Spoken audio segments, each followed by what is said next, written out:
Right. Yes.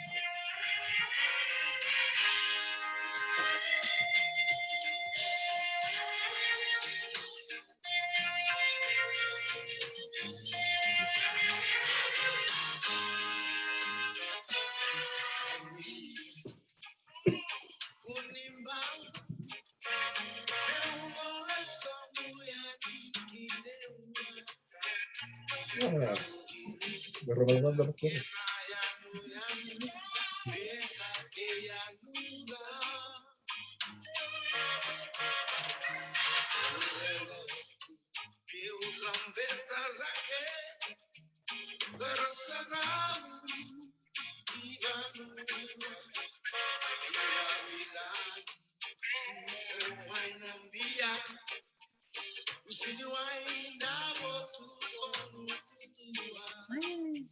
Bulan-bulan dia umba. Nggak kerja pemain.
Sedempul bebo na niyo.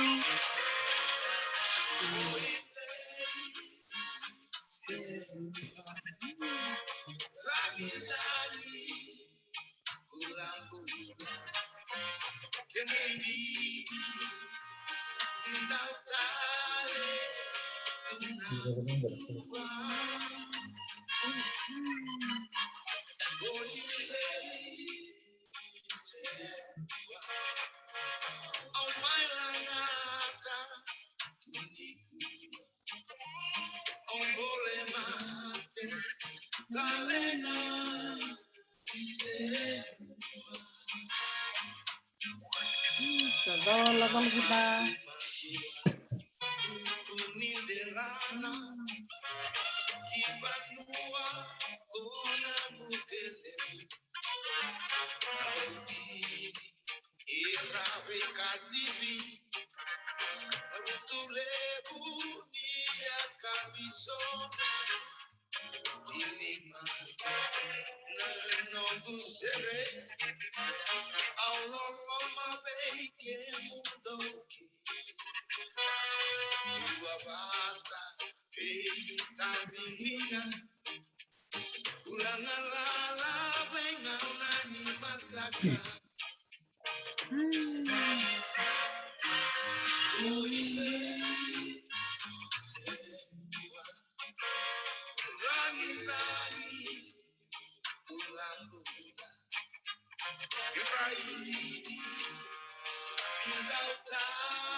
So,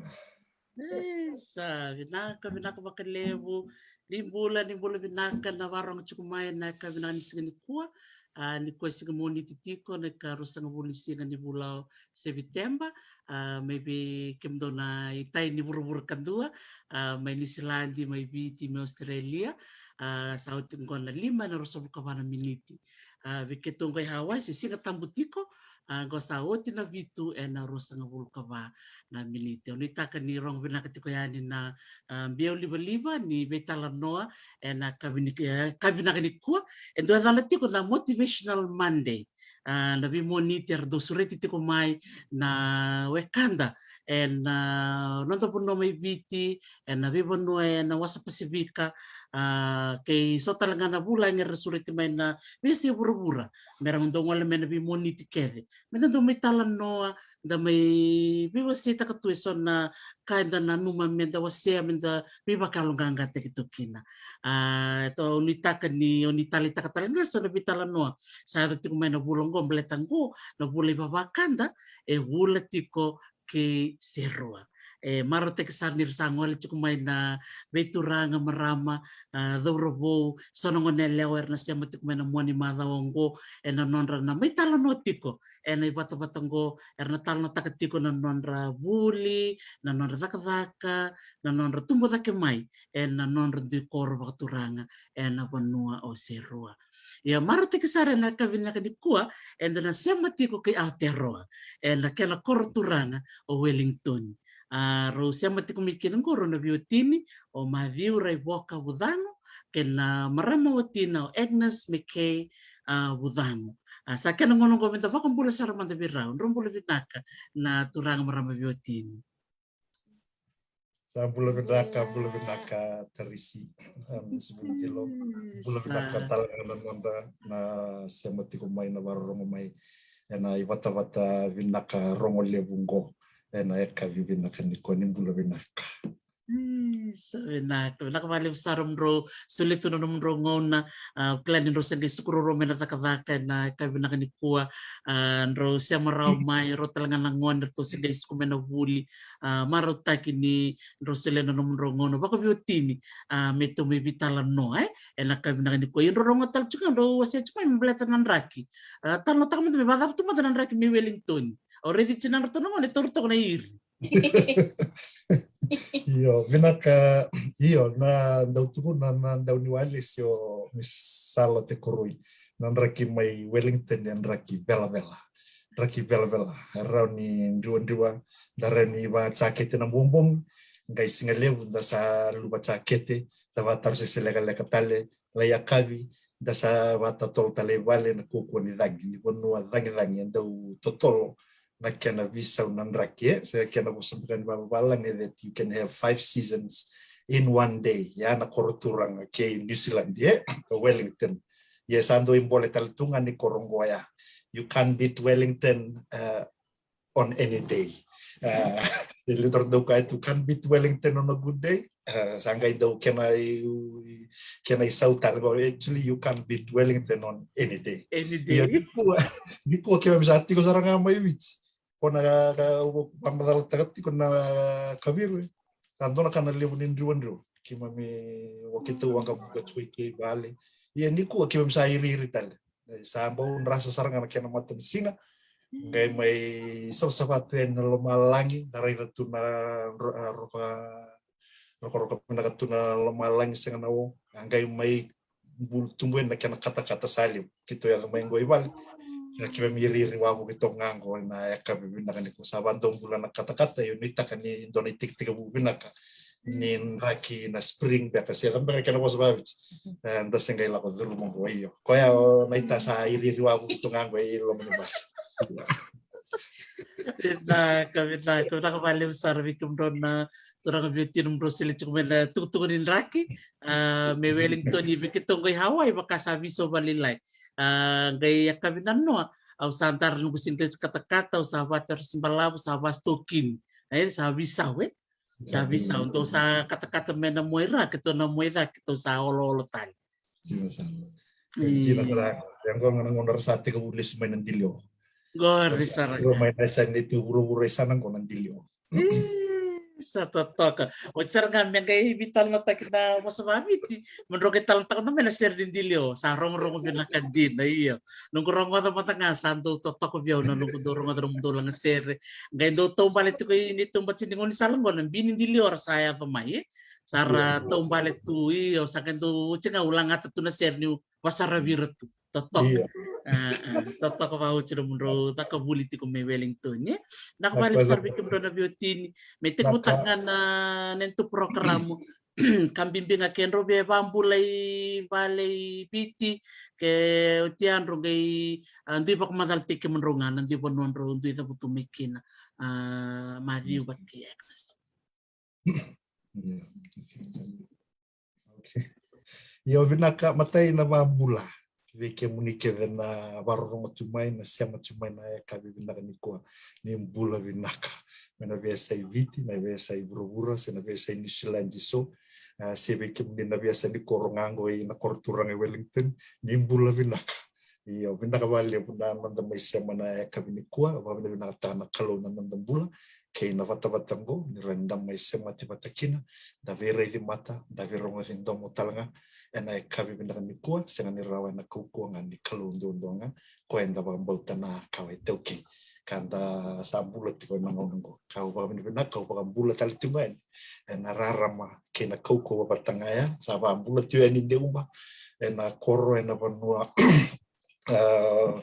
kena koro e tolu kena vi mate abusa ena vi banua ni sema tumekina na ya kabi na ni kuwa ni bula vinaka sa ndona kana banana no subi na koro sa daga tungo anda ba ni tu ni nandola na boda dona ngonga leka bengo mendala ibistel mata ikemuni na we kanda na sana vinaka sirua kena vi chikina sa fa bula raramba talitunga eni bikemunu ena kabi na ni kuwa na be okani semativiti na sana na musik na be sana kenga sa bula talitunga eni kina bono ba na itaine eni no re na tunde viti mai le buka olau sa ba ko ni ka bula talitunga eni ena ya kabi binaka mikua ena mai na lomani kortura nga Wellington ena e tiko ngo e Chetan Park mai Wellington na kabi binaka mikua binaka nimbula na yangu o mali buzangu aya o bola kaumbula ena koro sanro ena lomani abuson rabuni ena matangali wani sangiwa ena toka na batiamba ena kena lomani vale na yabu mai sayoni au zabutu mai na matu vale ngo au susungi talanga ena lomani koro ena lomani vale mai sayoni ena vale na tuyawa au tumbu zake mai kina au buli mai na Deumba District School me adho sarangani usambi utana primary school kaungole ni kina korbuli ni vivaro taki mai na Queen Victoria School ni bera ningai toso e ngarabi bengara buli na buli torodaki nongo saki tunga au Deumba au susu na loma ni koro Deumba ngona nongo korni basu au susu kina au susu vera tauna nongo momo renangane tininangu kau sa bola kau bula Deumba au susungi au na ndona marama ni na watu levu mai na koro ambada kabaga mai lautoka abasusar ki asawa irara au ambula tale tikonga vikemuni na weka mai na bonova vindilo mai na moli lautoka na bonova susuni zake mai kina ena ya kabibi na kanikua ka undau baka mene isarakina baliu ena bewa kani mai na yasa sabagara ka baka mene ka baka mbula tika ena ya kabibi na kanikua yau nan rango gona nrai tiko gobe yau nona nra mai na koro choma mai kandau na vanua lako mai kina na tamangundina tiko kina na kengu sema binaka ka sa ndau sema tia utalitunga kina ka usanga mundo kila na vanua lako mai kina na tamangundina iyo ayau sudu madorua usati Deumba au kania na tapioka Deumba au kanian kukan Deumba o kilana kena i tombo ka undau tanga mozi talitungani ki msakalalai ka wangata tuka kila bina kana ibaro ndraki kei nambula ina be circir kei nambula mai na koro mai Deumba eu saba bula rara matigan ve kemuni ena ya ka bibina kanikua Kita Bisa bulu binaka Dr. Tari si matake kami talangana sa mati kumain na wata-watang go yo Agnes Mache Budango o dabtu may na korobangan dati ilebuka o palaw o basu ki banga tawai lebu da robe o rabi nakta na ngau na isuliti ko may kirombo may vitala notu na wata-watang go o bang bulan rambatal tik ngai ni wikem ni kere binaka. Binaka makalim sarwi ko na biotini. Totoka ni siya matuna biokani main deumba ki overlaw kaya nabibuno talangan ro wasya maya na buku ni Visus totokan din tamarotakan ni solitu ng bula minta menangawang ko tapi tal no tu katwa sabi tal no takachiliw nang bimbini no tandobi o sa ibango sematikin na biokani katun talaga kini so na itukutuku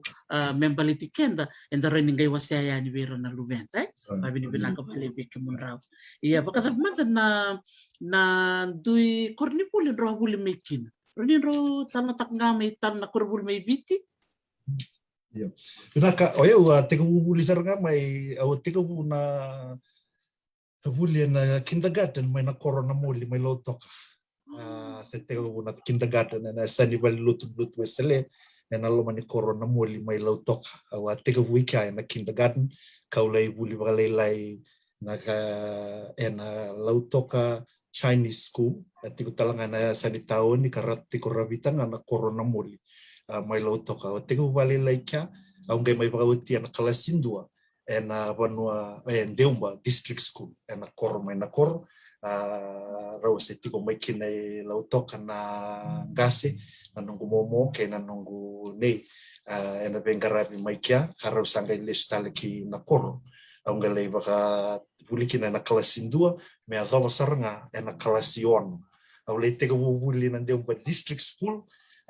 kila nangona ya ndo kilele una kurubuli bona Ndeumba district school batoko kurubuli ni tikina o irakede na vagalesi ni mateni tu ita okay erandau lesia ni kinabwa erandau kau kede na nonrongo ne merandau leibuli na Ndeumba district school arasenga ni kau enda kina nabwa primary school toka rapita na basismuni erandau kau kede talen merleibuli Ndeumba district school korewuli rongole usara na ngauna ya au laitiko kina anongu matay nga sinivuli o Mistress Salote Kurwe kwa sanga indau ni kadi bakina walis na dona ngona bolabsar ni berni kwalin senga sinivuli liu kina mai na Ndeumba district school na ngauna na korewuli ni tikina makao Ndeumba na Ndeumba district na klase 2 kina klase 1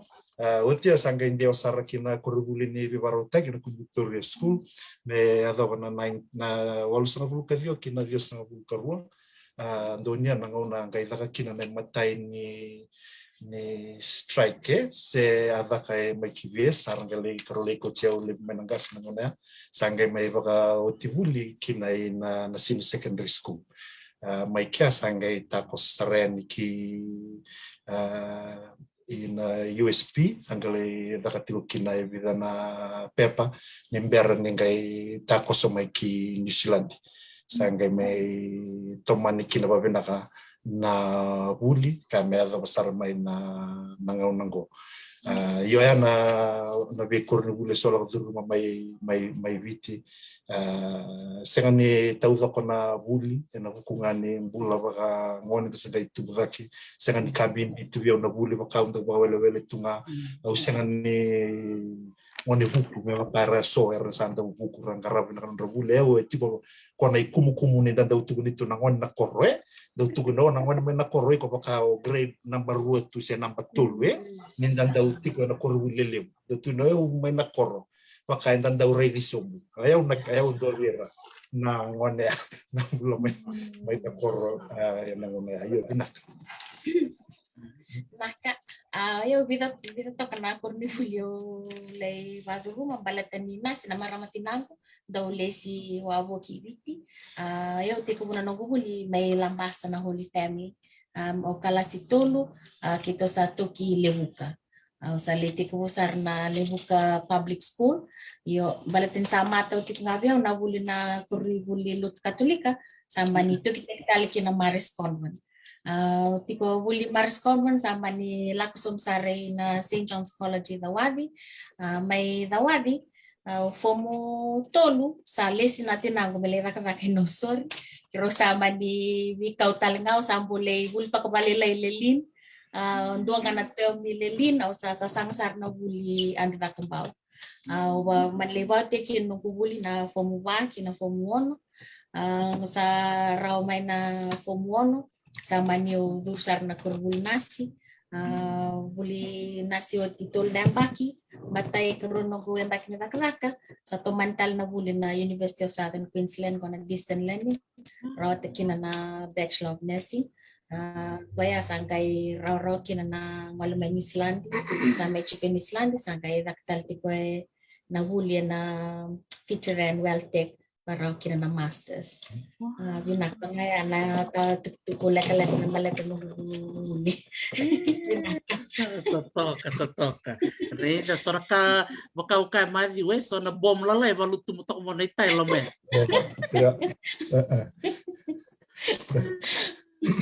Totoka saranga reda la buli dulu to lo mana baka malo to nga ye na bolong-bolong to ka. Iya, total serai. Kebakaran dia tu pun dengan balile baleta nomu sacha kan Fiji School of Nursing. Hotel galida ka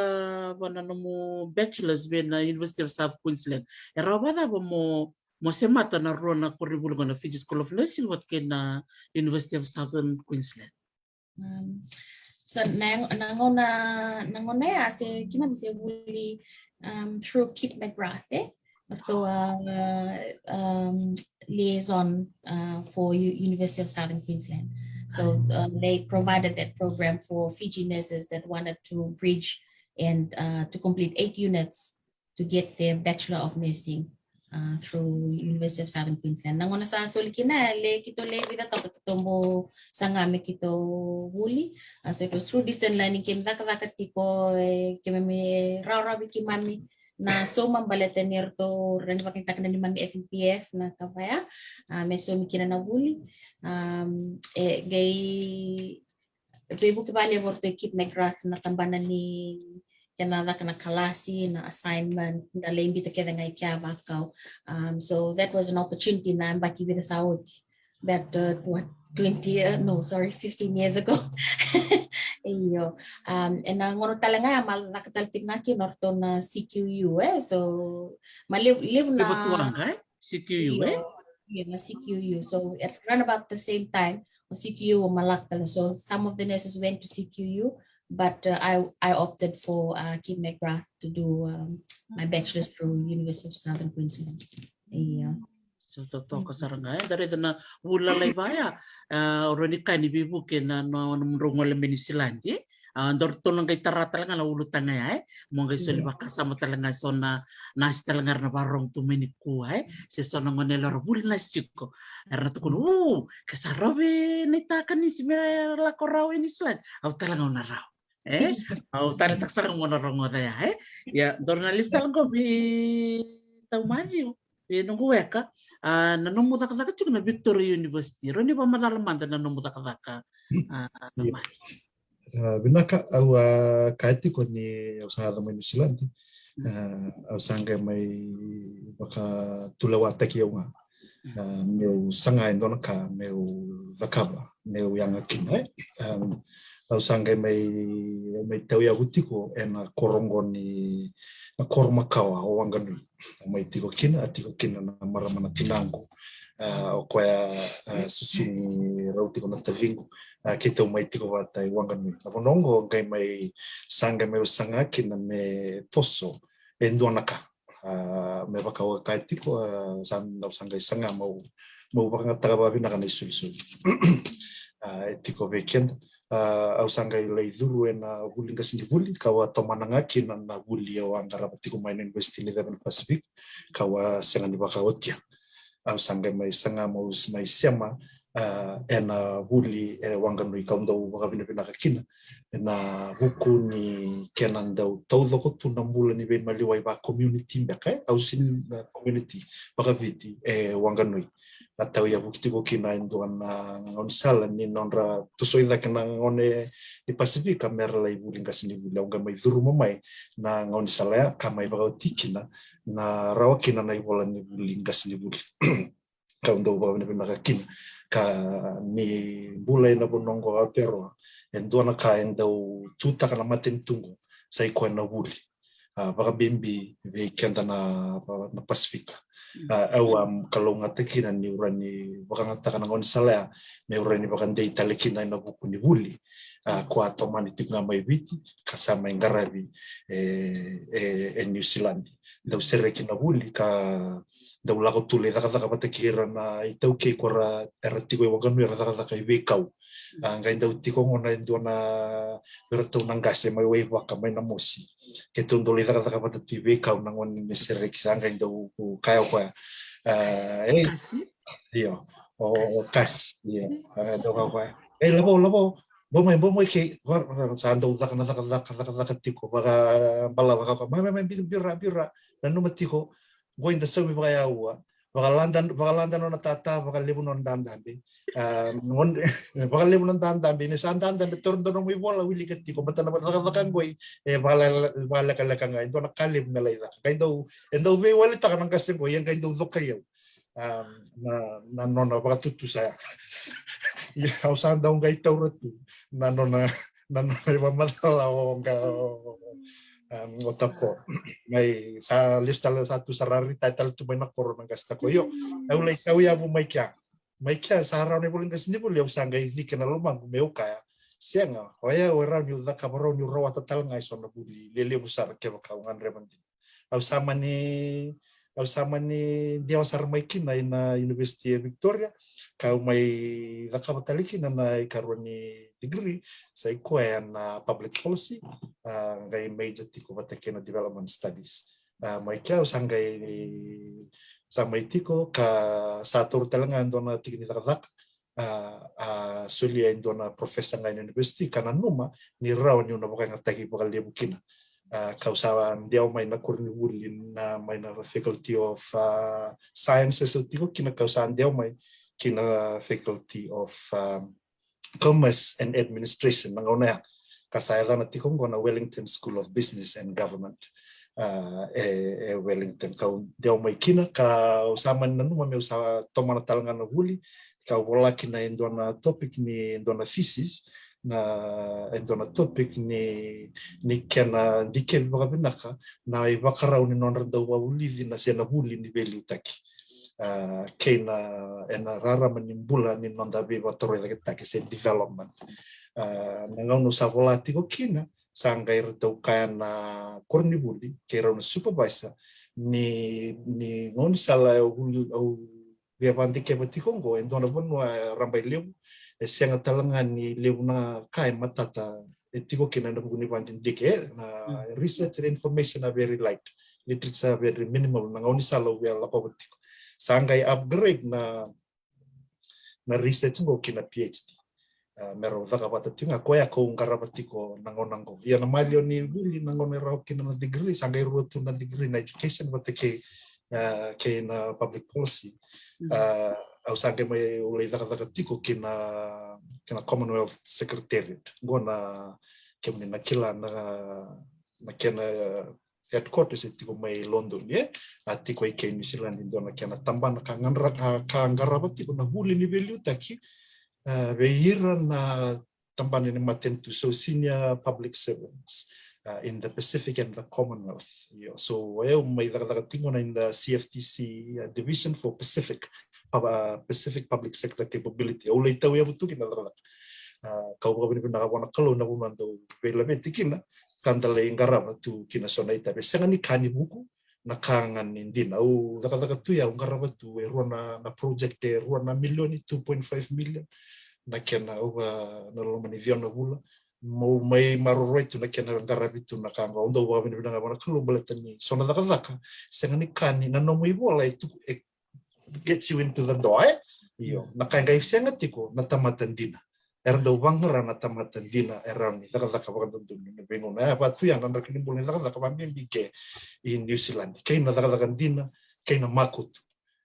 ena buku ni be daka so bakango yo go sa tiko tale na yo mengaraba tu ya vale lai sa otina bengaraba tin na ridi tiko mai tin katul lembak sa mayot kartu sa tu riau talangana university meu sa tau ya butakan na dona tambana bo di bengarabi kol na kan executive education program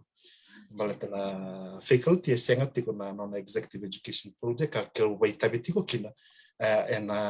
kena sanga metarai dake na tambanango kamesa dola talngai na tamban pingarabi kina was specific kongarabi cuma menoloman ni 5 ona na impact sao tiko kamai tao tiko na buku ni covid entang karaba tiko ngo yo ya na tambana tiko kina ngo university kau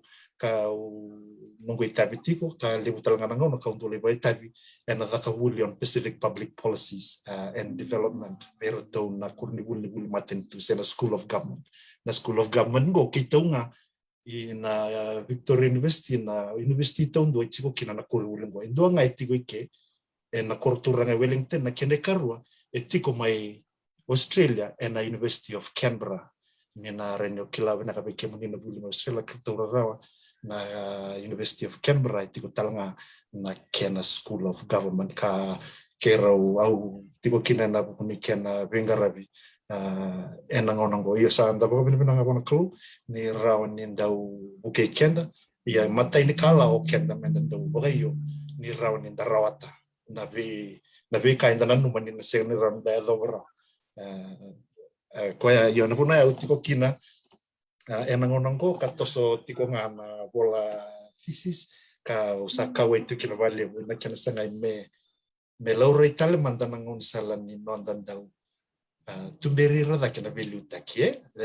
nombula ni value taki kena non rabuli lebu nangona enda sa buli na matanga libuli ni value taki sala ko tunang ono sa kwanga non to mai Amerika non to mai New Zealand Australia ibe so na kono esenga ni bau donang ona meron do taro bada bana value taki mai na kono la ko mai kina bada bana kene reira bada bana ya butu embimbi meron ko mai me mai baka taki na ran buturara ni buli out of the margin and bring them into mainstream.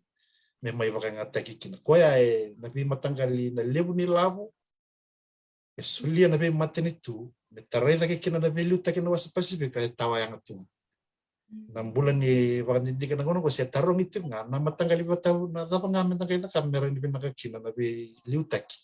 Yan ang nanda wasa Pacific. Kung nataro ya sarang ngude oira nandu kay oira nabi matentutan sala ko talaman na taro met na damay tarong ikino kenda na kay Pacific menta solien kena isaw ni taro don kwai vaunget ya utiko ka uga ngata tiko endua na vakasama ngo na vakadoko me rawemba kay na vakasama kilaile ngo na torida kitaki na biba torida kitaki development esanga ni may kan na torida ki na vakasama baka bitin dina na vakadoko taki na kena vakatau doko taki rodindu na rai kaya ko sangati ko mo bande us na baka pinaka na framework ya and ngon ko ka sa iyo au talita tipo ka wingara tipo nakatatura nakadaka baleta mera ni so bitu kina na liba patake na manray paturtung na mo ni yung bertungo ko nga satu wir na kete ni kay which like bottomless pits kamal na joke mela tunga na joke Daka kay suruba madala tiko wana na sarve na kindergarten me na moli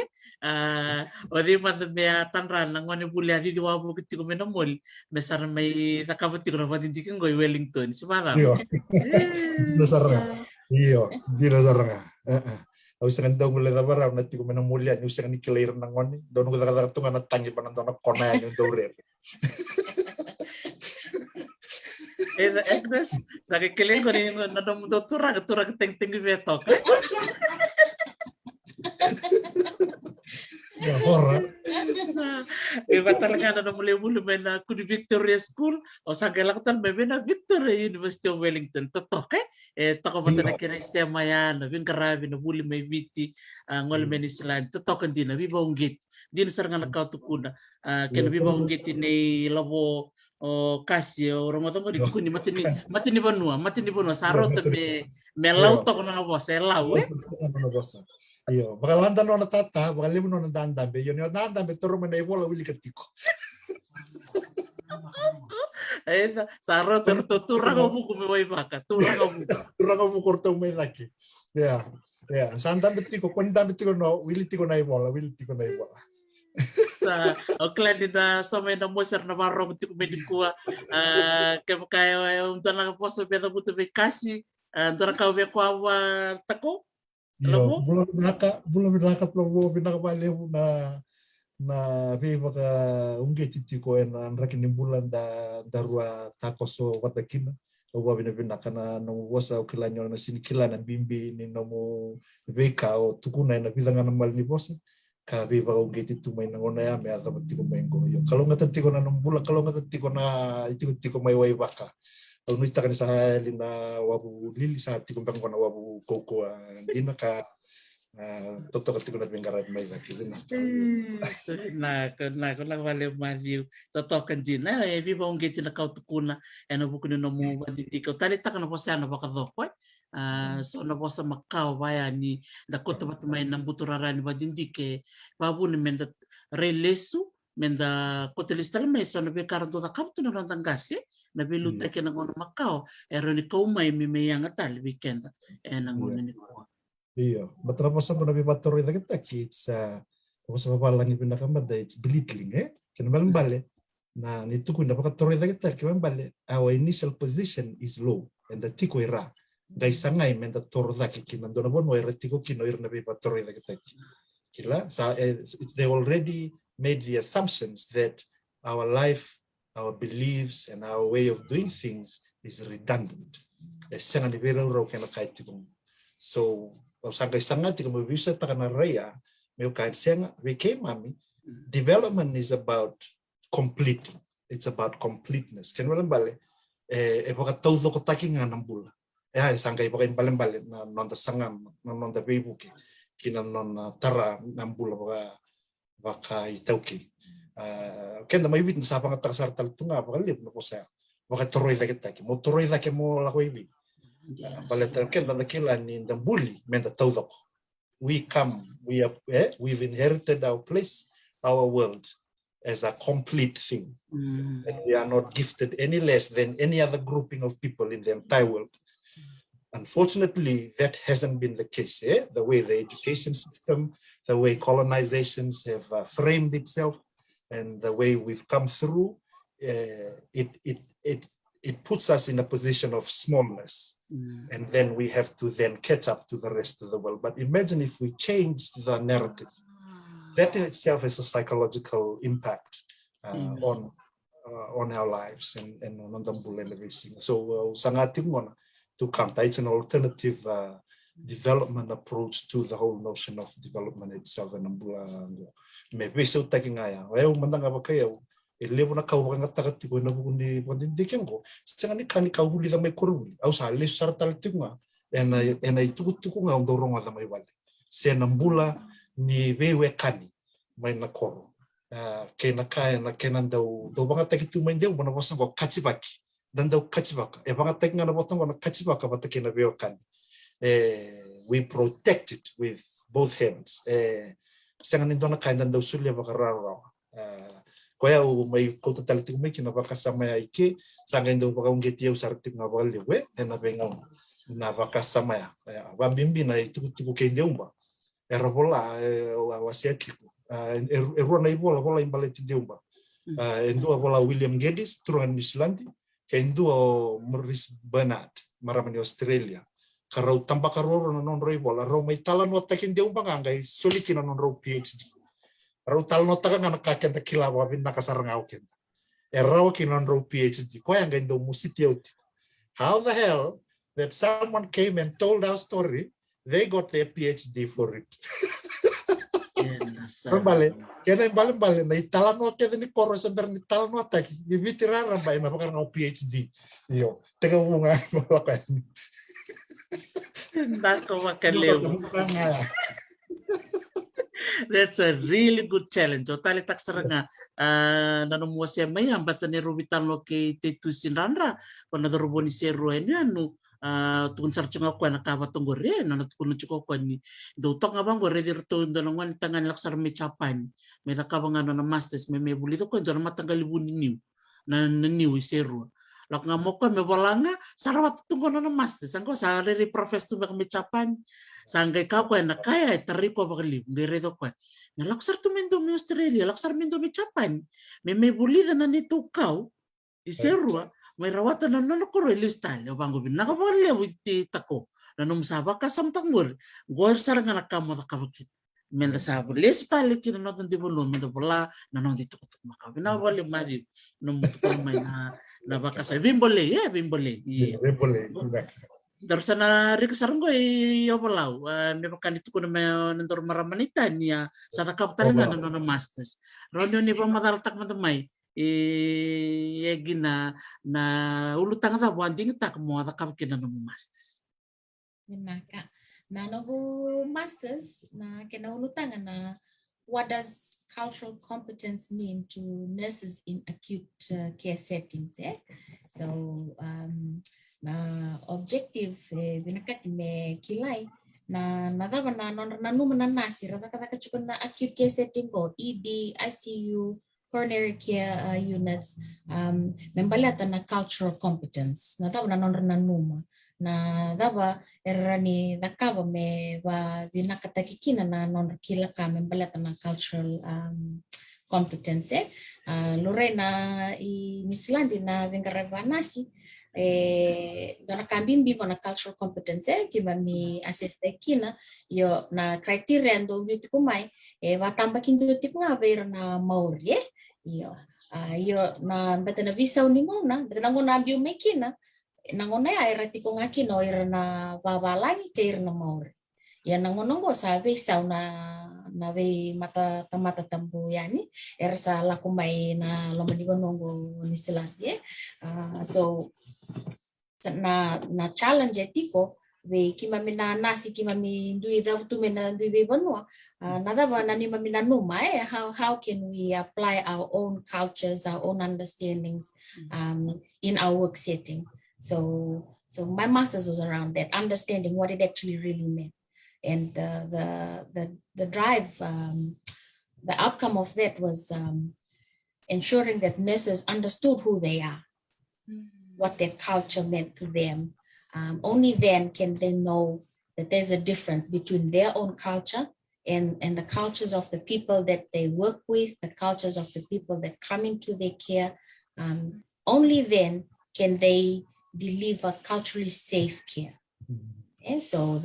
in saying that, there's a lot of things, and understanding that culture is not just ethnicity, it's also way of life, it's lots of other things. So and it's a very it was a very interesting study for me. Balatani usagiri na the challenge lay with the Pacific na weekend na Pacifica ina Valdimbula ni Wellington senganindua na lave se na resource chico mena bukira kina na babalani se irna non Pacific merakila kina na non tabaro nimbula na kay Pacific. Understanding our specific perspectives, our nuances, ways to help them understand how we perceive health, our worldviews. So nisa assess na si na cultural competence, assess na duanga na matatamata, vertonga na Maori. So the challenge is we have to also consider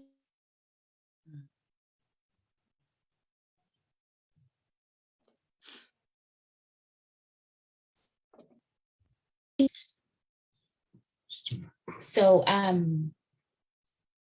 the outcome of that is the advice given back to the nurses, the Pacific nurses, is to make sure that they empower other Pacific nurses to work together to formulate Pacific resource packages to provide that knowledge base for non-Pacific. Oyo sa masters is around that, and nangona sa rawati kina na masters mo sangkay Raukin and you deo mai vena intensive care unit o dakalaka chikina le deo verto le dakalaka vale lai verto na Maori Health Service buki yau talenga mo kilakina na non perspective ira na Maori o tingana do namba ki o sandeo sarango verto na Pacific Health Unit ivalimbula ko usale non rato nasi chikina. And in this position it has enabled me to actualize na nogo my masters. The results of that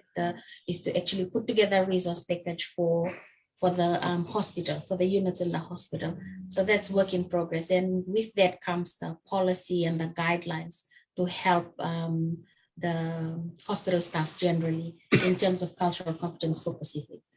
Yeah, so that's a little bit about my masters.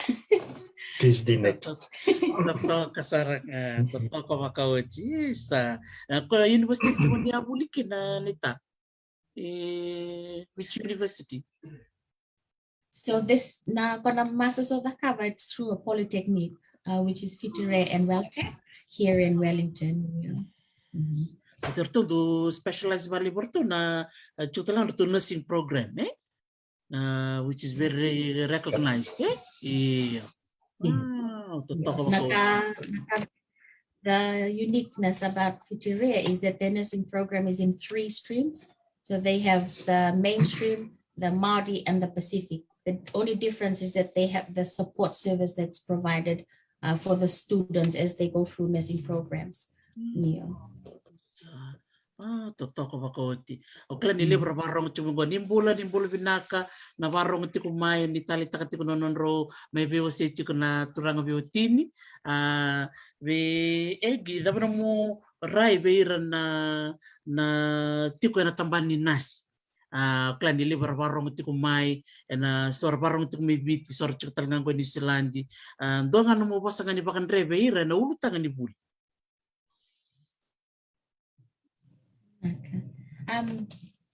Dako be babi na katakira na nogu tokani ra babi ngaranti kumena to banua do tari bali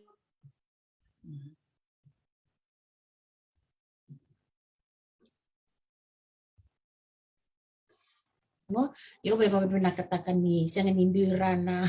ibu ya dola tiknga andre tiko yo kemni bingara tiknga na yalo binaka na yalo ndololo mo babi na tekini doanga na bos ni bandre o be kaya nyo kila ni ndendre na ngonongo na bulinda kay seng sotini priority ng paleta na tuba kini nang dapanwa yo doanga na bos ni bandre na buli seng ni bayala singi tukuni menda ya donga na bakiro sanga bulu saya dekana na buli rani tomani kambimbing amiti ko weekend na inu the drive to be inspired. You have to find that within you and commit to it so that you can achieve and to make a difference. It's good to continue your learning, never stop. Iyo yang ano ko bandre bira no gudam nakawale na rong vinaka nabambul searching bengo so melebuka bulu vinaka John Buruloka tukun mo John rong vinaka sartungan ngo elevu ko belau na tumo munraw baka bimbin na tumo Matthew. Vinaka makaleo tompulo vinaka maya belau na boleh na porong ti kumay. Iya Matthew. Ya, belau nunggu sentau. Vinaka makaleo isa totoo ka makochi vinaka makaleo saregi na nung ubos di makandre rong vinaka na numuto ko na mayan di na saranga na huli siya nga ni bakayale di na saranga sosar na nung mga autarita ka nung mutabuta mayan ang bagrosa nga bulo di na todo ko ni sosar ka mga narosa nga bulo sar na numay go sa uchibiyong ko sa river non ritokan sa rawato non rabuli sa real lele itu sa sombek sa bakawati sa mayoti na non ra sa sangambekan ni kabakabuli ngo na bosa wasya ni ko na rani durum tale sona yalo mera sa sanga takatale na vital non bekan bugin ko bakabiutin na tukun bekan na watin rabe na non retota para bana mo tuman talambuli Sono vital no vai ando rongolisme no nungu program mena sono vital no bango gendo listal me bakaindo na unge duru meso bakasame what's tu no no bebuli rangai rongoda na matagali pas bango bi bakal nganga tekindin bina ka bakalib bina ka naitana no mo bosin bi bakal nganga tekina ya bina ka bakalib Mambul tak cakap ngor din tal muntu ni bulu binak dong bulu binak may perrua au ni tak di dilu binak tu nasi may perrua binak baliw bulu talaga fika udang bulu binaka isa rasa mo cuk mena bubale mariu ke binaka yang goto sarang ngor sarayani na ulu tangan ni sone talo no Macau ono bia wasia mariu ke kai cikun toni tala noa o nanu mutumo o se weekend no mutumo tak cikun mente umba ke sakya nangono. Nandun tala no milim patao neta. Sabi nito kasi ruwa. Uy, basta doon matarag egi ke cikun toni tala no. Yo binak daw babi binaka daw babi binaka takan na wanua o Nravuni kena koron diomba kena buku ni Yesus dau cambi ni takatu na 6 bulan ni bewakan main na wanua o Nravuni main diomba mewakangan yu tumbu take tumai bale na koro umbula take to na berna taitai kaum dau talai wabu gitu andau babi benakan ni sonang ono sanga indau sanga tale baku mau nanuma na veitala no eso arando veitala no kina usembula mai ndona ngona ni sando selele sando kaji me lo sena ngona ni ro sando la ma tei mai na makita mai tala no asio tei rancinga me ro mai tala no ker to nanga sei vale dau tambu sarngani ndau uniang kono ko ngarabiang kono isana ni me mona ngono ko ngarabanga ko like a bamen dau tali juga bio na rakini bulan ngona go sengo ko sarnga lo sena ngono ko sarnga lipto ndona men enam bulan na kor kau tahu apa yang nak kin tahu talevia unan rakin bulan menjauh membalai tahun dia ba indi nangan itu kena kena turang indu anak tuin rabun ye ruan ayah busa erau duindui lakal mai kaya kaya wabikem ni nawarong tiku mai ni kelen dia ba nambara ni na pesifika beon dia ba endeu ba tahu zako na tiku bunga na bonore lekin na nukula ula sakwa ya saun dia ba nambuza ke venis nyota ko so nga naway na nawo la kaya ni Malaysia na hotel na Pacifica esa wili da na tuili onda umba ke na Uno tamera yo okay kan ona we ronga da we polangere tinya kan yo de umba do ronga direto na mai kai korle erda kai onda umba ndi na beris ni kana bagani onde umba ne wakanda da ureda na board na ngonisal da wolaitiko na korongo onde umba itiko na buza ke na boya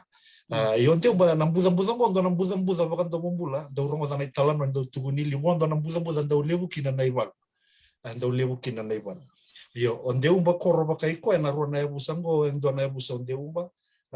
kakerto ida butina kai koro inumbu so the site was not the origin site of settlement. Everybody had come from somewhere. Wakakina na yabusa wan sangiwa talanga wilichukine lima na matanggali. Yana lima na matanggali ngwe bia ruwa mbeka se tolu roto lako patama indona wanua. Sanga maitiko tale ruwa na matanggali se tolu roto lako menamusi ndua lako menamusi. Orto tu na lisi lebu to ndo na sasa para na musi bumuria daga na udi way ngor la yado sareni na mo idake na kabu la ko ene baganto ele orto lisi na kabu orto mai na sabu na samita orto na lisi lebu ndo na buzango na wo orto tiko na lomani kubu ni abusango Nravuni katiko na orto matangale ndeu ko ya ndo lomatar ndo wataronga tu era bagada me bango mer mai kumu ni batati ko endo na vida sana bula matanggali kanduindu na bonora de la maikita ya oksana ni usama iti ko na ni bangin dikengo ndo babolatu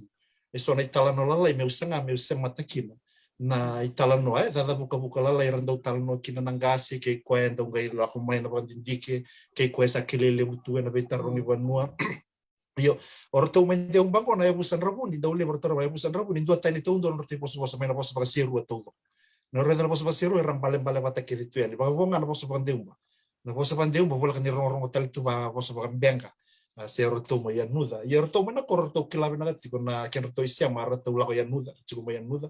baka kina na tiko mai benga da roto ndo ka nangase oi o gore o tire bravi gore roto na tavingo roto na kitu vita vini gore so tiko na isia makau kawa kanta kata kila ia na bosa ia onde omba roto nangase ngo mai rabuni na ken roto itu tuku roto tiko busar tala mai men rausudu mai nai tasir tiko mai kina nai busan rabuni rambai le tiko nai busan rabuni mai kandam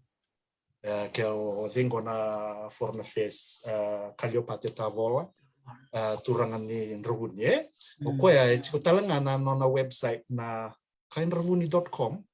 pa madala takatel tingo kina koia na origin non rato mai rabuni mai kandam date going back to men rausudu mai nai tasir na buka luka nanda kuni dake na udiwai na son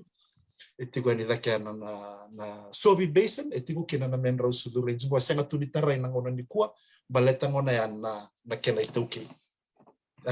yo orto na buso rabuni ko orto lako sar mai kia mai men rausudu etigo na kena talana una sini lako duruma orto sa wasana vete vini ko orto siro bango isote tukuni orto ndo kanang kasi orto na vete vini go era tamata kau era sanga ni turang era tamata valu the warlords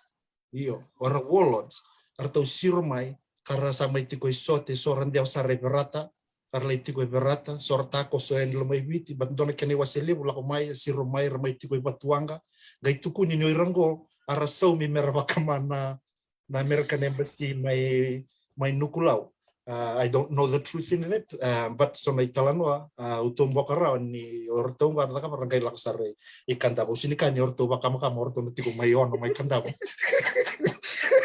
yo etiko kina na isema senga wala na italanoa ya na ya sarnga lebu na ya etiko endeumba erbaka ngata tiko na mai ono kandabo kapanga tagitali tunga mai naitasiri mai nanda kudu ara se angai boti ko ni kina indona tavin rato na beta vin lebu ara ngole mai kina sona ya makawa na atera solena lava asenada taumburu na raiboka ko banga takatiko yao na matan ranra ngol sona ya makawa etiko inde umbango banga takital tunga mai rabuni au kila pakatalanga kina mai nanda kuni ngona korwala ka tondo iso be kama itiko kina indona tavin rato na be tavin ngo weti be atugu na yava ya na buya ngale itiko atiko mai nanda kuni iyo ona matan ras ke bachibu siko atugu ni rau mai korona bu korona itiko bu kinango ortuna ya busai deumba arongai ta ko somai veitu ina mus revi rotu ina mus sangai kaya kindar bagi rawa revi rawa ka kindar nondar ko itu bata lau mai kindar nondar mai chuba bata raw kana bata ndona beleci raw somi bata ndona bilu na kena itala nona kena bamada mai veitu ina mus sangai ka tu ina mus bi to reda raw lau so budai na bua do lau so budai na bua do leitawana mati ka lebu choki na bibal bulu semach tal leital noingo baleta ni orto mai seru orto tamatanga ngatal nga arto walu mai bangor walu da ken so budai na bua was a war zone was another zone 0 se dam da na dan ba barang nangona ni kwa baleta ni budam raro na vitamuri bale so na vanua tiko na sa na we sena ni vanua ni tiko tunde baleta ni lew na ilaw ni balu na matay balu rata ko so tiko na vanam budam ko yo endona vanua mai ndeu ba nam budam na wa mo toso ni bakalele na kabnu zo ina na wa ni muria daki dona ndela na itiko itaini wa ina mai ndeu ba na sana dongo sena ni bindela na sana dona eva ni ndela na gondela ina yange dona ndelana nyo sa muria daki na ndindi da nyo beauty na wa mo la ko Desember ni na kau keba kai ko ngande indela ina yange na ndela na ngono ko sanon rimbulu na sana bang ko sanon rimbulu tiko na loma sa pangatalenga na ni sa lebu na tempat sa tawana ni na bongo pakambalea se pangalala sa lebu na resettlement mai na dinangonan ni resettlement kina na lisi ni suka bersama tawan di pakambalea tu na wona ngono andona ndela na bola kasara ni bana ngangi ni batu tiko sara ni mur dona ndela na tiko Canada no ndela ina yang ke ola ko ndela na idakea ni ola indurikina iko na ngai it's an old fortress me tiko sara ngavango na lookout meranda unduri kina yanra kina yavu ni paling dalan sarang idakin ertong dongan na ortong na tok may matanggali man deum ertong won sego randa ulay sama kat ko nandalan na enabendi siyamba ket nangonang may na usaba lelita kim di siyamba o yanra CV tu may na bolong-bolong na balik koko sa na pinapunawa tu may kin na saya tu may bakaro takasar na may sele enda na laywere da na imbulu-bulu etiko sar may dalana may daki imbulu tu kin na oraw nang gasengo itu kun yung bati busi imbulu tu kin nang gasengo yetu kin ando no lokani ba ko sar na yabu ni pala viti wakatu kisini madal ke mangisa ke minanda uroi dan na arts village na arts village may Pacific Harbor na dahil sa dance theater may viti kona tartar nimbure kalau tu ya kona matake na checkpoint sa na puno ni yan pasar tu nga ya na puno ngo delay na yan at tukuni mana kinan ni artaw kanang kasi niya talay sa mga na mayo tinamusi wanang kasi ngo bata ni may duri na buwa mo yan rabat na buda ke na kargay lako bata may so nang kasi orto nang kasi ngo korto sa chiko mo nakap orto may tiko nakap so na kenabo sarap tunggay may chiko sarang go indeu iyo ondeumba ngai meti ko mon delay na yang ucia sarang gai toki sobu nang buda indeumba era yo ondeumba koro esa seng na buno itiko kinang kon ondeumba koro kongo sengan ni ondeumba sa ondeumba bu sa bisa una eda sa sengan ni ondeumba era toki baletana walu so from the original site to ondeumba village site right now sa dana tiko sanro na buno ran roki na merambulu kina na buno walu sangai wasi tulit na korong ko na sabu o sanro ke so ni bitu ko sa leoni koroti kina usa ko tal no tunga ba dalang ena buku ni talano urong daya ke na bantin tikelala yo mai taurutik membaleti baleta na yabu sango on rabun sa tong itaw na tunga na may nambuda kala ko sumay sarang gamay tiko be maluway baleta so na kumukunguni rayado mai sarang gamay tiko ba sa may wiliti ko mendo na community sarang may meada ba tiko men nangon ni ko dau tale tiko veo baleta ni abusa ko randuindu itamata engai rawi ramerma imbula bat kangai sudu mikin na bulan ni veloman nang bulan ni vika wai takin dau ndo na norto wastu nang gasmaila nang dau kawai en dau kawai na non bulan atamata nang dau bi marui nang dau bulan mai nang bulan ni valu mai daki sa non dau ita vengo me baka velisiki no tinamus me dau mai tatango mak mai tango mak na bonongo ke no tamata era la ko mai kin dau talevia unai va madala arto do va madala kin na taitai sarelian kilani rato va de bola talangando na ngona 1986 and 1985 daka kin andona sangai me daka andona sota ni abuso mrabuli angara via na civic center suba arsangai dara sala listale menro sudo la kin andona bas arangole daka sarai nada kun mes lei daka kin na dara sala nyo ira na bono arate ko mekin yana bona arto mai tiko kina na busang gonra buni endeumba ko endua teni tal chunga kina na bosa ka obe ya we pakata kilekil ni orto leti ko endeumba ko erto sangan la ko mai se rua se wai orto la ko mai dalam ko ya ko tiko kina na isema kina mos arto we ka divitunga na bete orto na taitai atiko tu na moisa orto we ka divitunga na bete vini orto na momo ke na baba orto ndolo ni la ko mo tu na mosi arto we ka divitunga na bete vini nirtondo la koya ni serlei sota na rua era usini do endambera sin do endambeda que era un tambe bichiki bitunga baleta na isema makaya ko ya do maya ina moskau na numa ni me wasia ngakin baleta na biwa kanitiko ya yo makena yo tinga mo wasia baleta ni ondeumba o ko na matai ni tiko mai botiko rikina na talangasi ni wasa na biwa kanini deva na veo kanideva se veo kanideva na ngona ya ke vitile bu te usar mai patulele ko buta mai na udi taini wai na singa toka e sananduango gai kauta mai bakandua me ado sarai na mosi daki o mbenga to do ko nduanga na kere tal nduanga na kene wasi angai mai bakati kori indeuba au ndonga itaronga tiko baleta na daba ni tiko na buni balu mai serua ni tiko na turanga na tinamosi au ndonga au avataro ngero to na ngomo baleta na talano e tiko bero to baleta ni ke baka indare da tiko ke na mosi o tu na mosi angai bakatala i nei tal mai au senga dikila na da bebuna anda baka samata ka dona ngono sawo te angai dande na mosi ala isoro in lotu esele I suspect it was because of the same thing ya batalai mai nei tal mai na mosi Sanggai siro mai bara sanggai rong pakai na itu tuh sanggai kali pun italiani ki mitun rabuni. Ni salah ko tuh mai na tal. Sa sangan indur sartong gai la ko nang gas mertole ko ti ko mai na pun mai satu mai kina.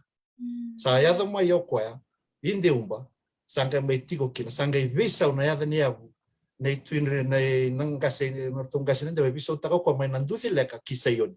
Sa ti ko kina na ya buni ko apa ya na matai ni tal. Na sayoni na bisa utaka kina na yabuya kasama itiko kina na ital-talang gasin ya wasi-wasi pio kanila bangay la kana luto sa pakan tamberi ko pakan dutik na indeu at duot ni kinon deu banangon na ya me ado tu mengo na bewe na bengara ninda ula ko mai na lima na ya sanango ninda mai da kana pos pa mbak eren nindo na mada watu na bengara senga nila ko mai ko eso le na bul makau na buaka na da songa me rabakan itu na leo ni ba lima na sam angara itu kina so na matai ni senga nila itiko bia na pon itiko kina rono kuni wala beu endo na do tali itiko beu deu baletan ya mai bakti ko kina na matai ni tal-talang gas ni was-was me ada besar ngamen kium sama idor talengo sanggal tal-talang gas tali kina indeu ba na tal-tali firme na ruma na no na momo ni sere no ko sanga itiko buna na kena sa sanga me wase ni was-was me raw na vingara bisa liu tal-dang na tal-tal kasangkay pakalay tekso bukinan na wasa-wasa na ngona ko ya do ka tukuda kinan ni ondeu ba tiko talanga na kena talanoa ka waka ngata ka babina kana kaira matay kina sai ko na kena daw semati pa totolo na nanda biwakan ko talanga kauta tuna kani kenda tuna nondanra na buku ni bengara na be sai nasabay bulat tuku kina ngo kaunan numa meu asia wala kala ka weekend daw nita kayo sini kan hindi na todo kan italanong ko but it's a basis for conversation or for further research nasaranga totoko bakochi rong binakan ni wasia sarchunga mai na italano rongoda vale na mutumbuda kichumai nakakita baya go semata na bekan di bandindike sanga me modo kono tu na vital no kana kau tukuna chiko na kana o mai wase amblat no rongoda berto no momo ibal wirna barong chiko mai libra babi ni bina kachumong gora tali takatik man vital no nanugo bata-bata mo bekan ni rosa klana beauty ni lebu nangon into tukun kaya kay chiko na kana o biasa mata mai sema mai na bata-bata go and sulba kasa makina kaya kay do ko to na ulutangan ko dito tal ko to mengo na gamisia me ngami rambele butu na kainda kila belati binaka ka me lebu na kainda kila may nanon ta siya ni kila ndo naka belati ni lebu na ngona ni to ata sabi tan tratkina sember nito tikibo bital no ni lebu na no dito kutuk makaw er bolito nga bakay bol er song butu to na bibali bol ele weekend da siyang sartungan intere delu e baka tamtu man na ibole itu e chuko berto na ba tamban bol na bitoring benua ya na bital no bango era ninda soliba kasa makina e sarbarong chuko mairakan isa o baba saranga tukun yo no kango se o tutu saranga kwa yo no kango o nene sangero ni to soliba kasa makina ko saranga ya umarutakina na no bital no ya gitu na ka betaman na bital no ya o satu na itaw beda tanga verle na tuam Iyo, main dia memandang ay tiko tengah ay sono bon nueva da tukina na cukup main dia beraya dengan ni dora bon nueva wani virabu do tala bon nueva o tangina kain bangka so they en rara manipula bandinte que rasangan di pakai Italia tu na bon nueva they indicate or give reference to a particular event or time and kaya undo kaya kina nambuda ko na war baka nga Afghanistan be kasi ode nando na ngauna sako sar kami do nela mi Hollywood be may nakatali do nela lintium ba se mara iyo gay muri man na konda di na saranga gor saliu mo anaconda satu kuno mengolomo na ya ni bonon tiumbo no man's land that's right nako makan leo binaka ya makan dua yang serang do nela binaka no man's land lo sabla sarto no man's land binaka makan leo de bono ni biya totokan jin rong binaka ni dare di saranga place names di na saranga place settlement yes na ya ni wudi wai na ya ni benua erbaim balik Pero pakai balik tu rasa di pakai tadi pakai Italia nakaya dua tani kina ira na matangkas ya sengan ni buli wali tunga pakai Italia na adan tamata na adan bono kanan daw tiko gorto na tiko na tambanaw veo sambo mai tombo ka tiko ya na kunin nung sanga mantanga mundo kila balate lebu na versions ni talano bater sengan ni semati pakai bina kan batani sengan ni nindo nakabana kiana research me Meron di ba kan data tiko ya na usutunga ko kahit tiko veya na kambimbi na kena ba mati bata na tamata duin kubu tamata meron gain dua batanga kona kaya sa senga ni low rate tiko weekend na ngauna ni kwa I'm sorry to say sadly saba kaya yali weekend kona kaya kona kosar kana ka enda kilay taniki na may veira na vegi kaw tamata so ina pas pasifika mandanga kona kasar nga kilay sa tiko menda sa lulungayan sa sengan dava kau ataka senda sengan ni baka ataka kaya kamdang da sengan ni bos ataka sa sengan da bola me tauritu mereni ni baka na numitu weekend wati ko mai na University of British Columbia sangai tarungiaw mo nandona na matay ni singa may kana may Vancouver kay tarungiaw na lecturer may kya kay kao oh, so where you from? I said, I'm from Fiji. Oh, you from the Pacific? I said, yes, I'm from the Pacific. So how many countries are there in the Pacific? Au ka nga may umbanu, besi umbadaning yale mauduri na rukuni tebel, niyo sa kasarangan ni kilana, niyo sa ni kilay yaw baka pinakatu. Kaya imbola yaw tiko may na ngaunay, menda kilay kenda mo. Menda kilay kenda nga.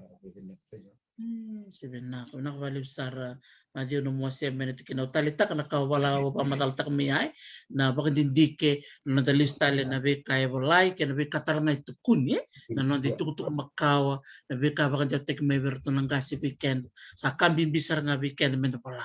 ke bakara weekend men katona katoni ben telepon si katoni na mana liba me marro itu kame wasi na itu tuk bernang wania au sarong wata cuko ni kau saraba tal cuk na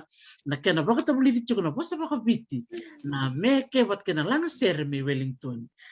unanu mangon mo kere kum dona beauty mon rotal na takman bako sifter na kena langati tiko na ser nindilio sa fakir lola mon dia via o ker mon rotal na takman main na kena na numi se tik ko da ke main na mon ro taka bata ke mistress tuere kla na warong tal cunga bengon ro bulu binang na beauty ni Mr. and Mrs. Tuere nakabali po na taka bakuko do takabati gobernangon me Wellington do man tanong rupa madala tikina Naka iyo na bulan ni kay na kalas ni bulu boss babit ni sando na ko isa ndo na kangay may taw ya bubu may na video yani sando karabi rataw karabat may sona program lalay oyra na lewen ni taw kaway taw kay arati ko New Zealand ya bang bimbing ko na korturang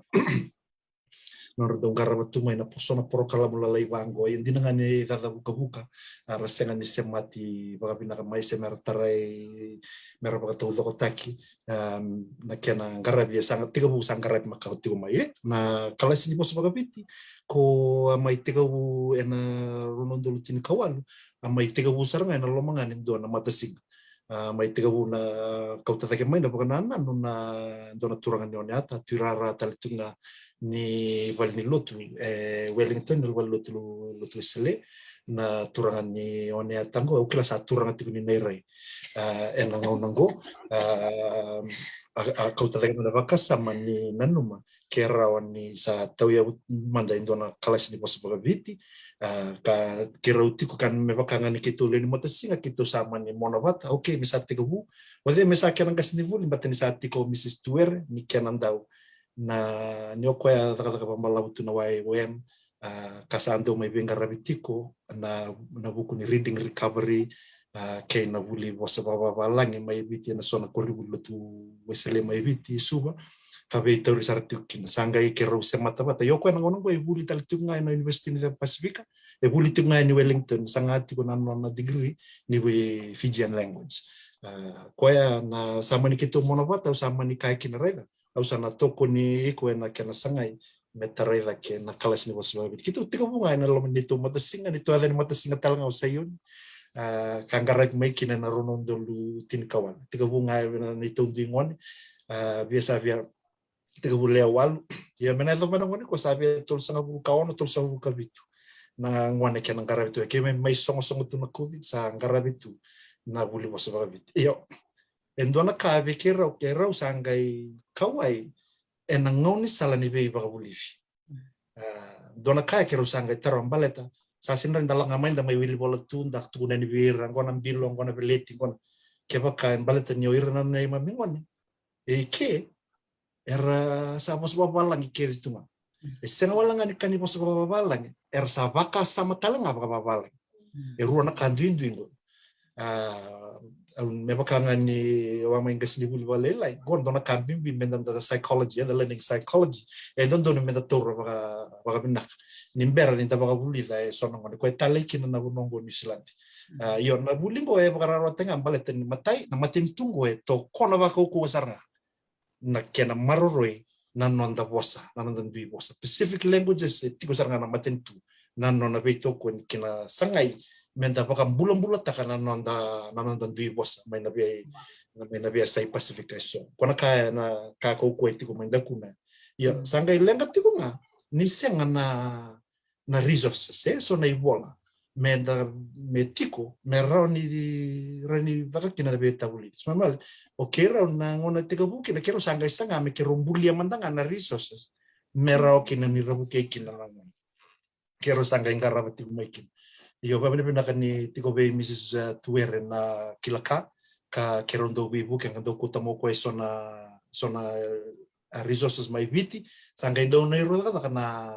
na wasiatale mendo vinda isombutale me vinda isombutale baleta na resources tiko mai viti dengan niti rasaranga nangon ersa bos baka viti tiko karbakasa matalanga non rabakasa matalanga na bos baka viti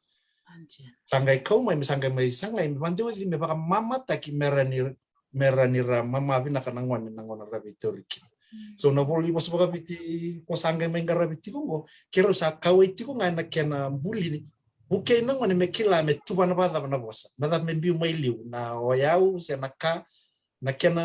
na no kila na bosa ngali baka tau sar ngabi ko na ngali bosa yo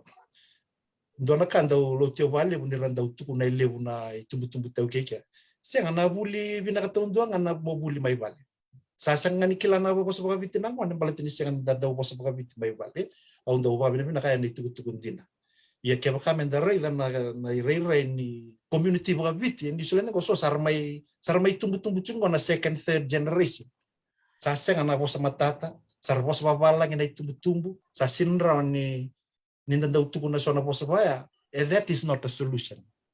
It only adds to the frustrations and defeat vera na tumbu sangai vina kata merabuli bosa baka viti na lubian rangongo sangai kero mai sanga tati ko na sa kero sangai visa utaka tiko na resources ka tubai botale merautira na ngone ni vitira tiko New Zealand kero ngale sanga ni raun ni nda mai ko tanga mai na vitin dua vitin rua mai viti kambiu matanda merakila na ngone sen lala ko mai ke yo dona ka kero ngai mai torra tiko ke mistuera kero mai tiko buti ko na takabuli na pronouns na pronouns yo na bosa tauken na bosa tauken yo bata no kenta na viti na pronouns and dona kanda baka takabalibu anda baka takabalibu mamimbi on simple phrases short simple phrases na do baka takabalibu na pronouns nongu nomu nona sangai tau ya kito sangai tiko buti ko kya se oya oi ko ko me sangai baka rambai lebu taki baka malu sangai baka rambai lebu taki baka malu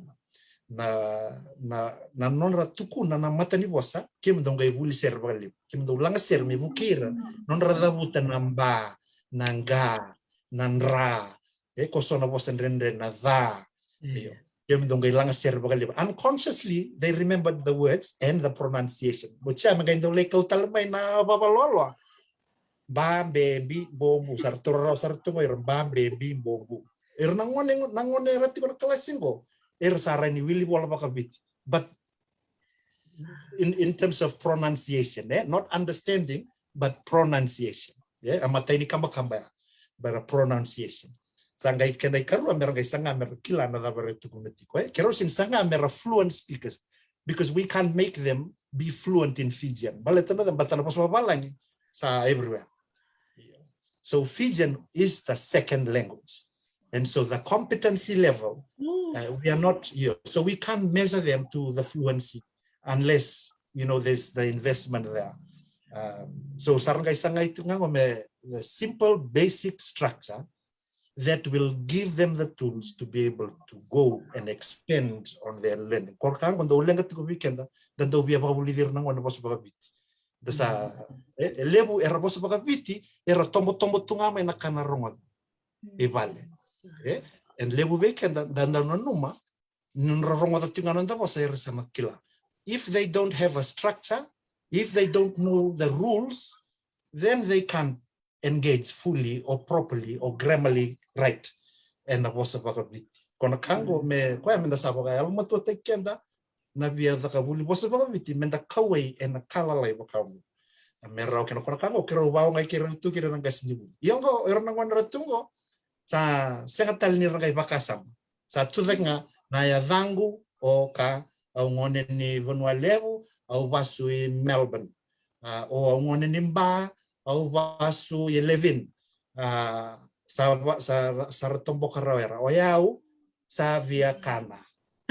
Sa kila sartungana. O yau o iko sa sona structure. E bulan nin dona embaki kim taratik ngai bidang analisu ningo. The good ngan galai laban embaki. Keme mengai mai bola o tuere na talano ni matai ni signi sudu meran ramataka e ono na sins baka viti saranga sangan dona kai baka walang raran ramangai nangon. Sara tambaka na po sa baka madala baka viti kena muy mese mati baka tiku. Dona ka ubia wasia teris na wasia via o Mrs. Tuere. Na kena sema tiba i voltambu na nonda bosa baka viti. Na pronouns kenda wili kana Genesis chapter 1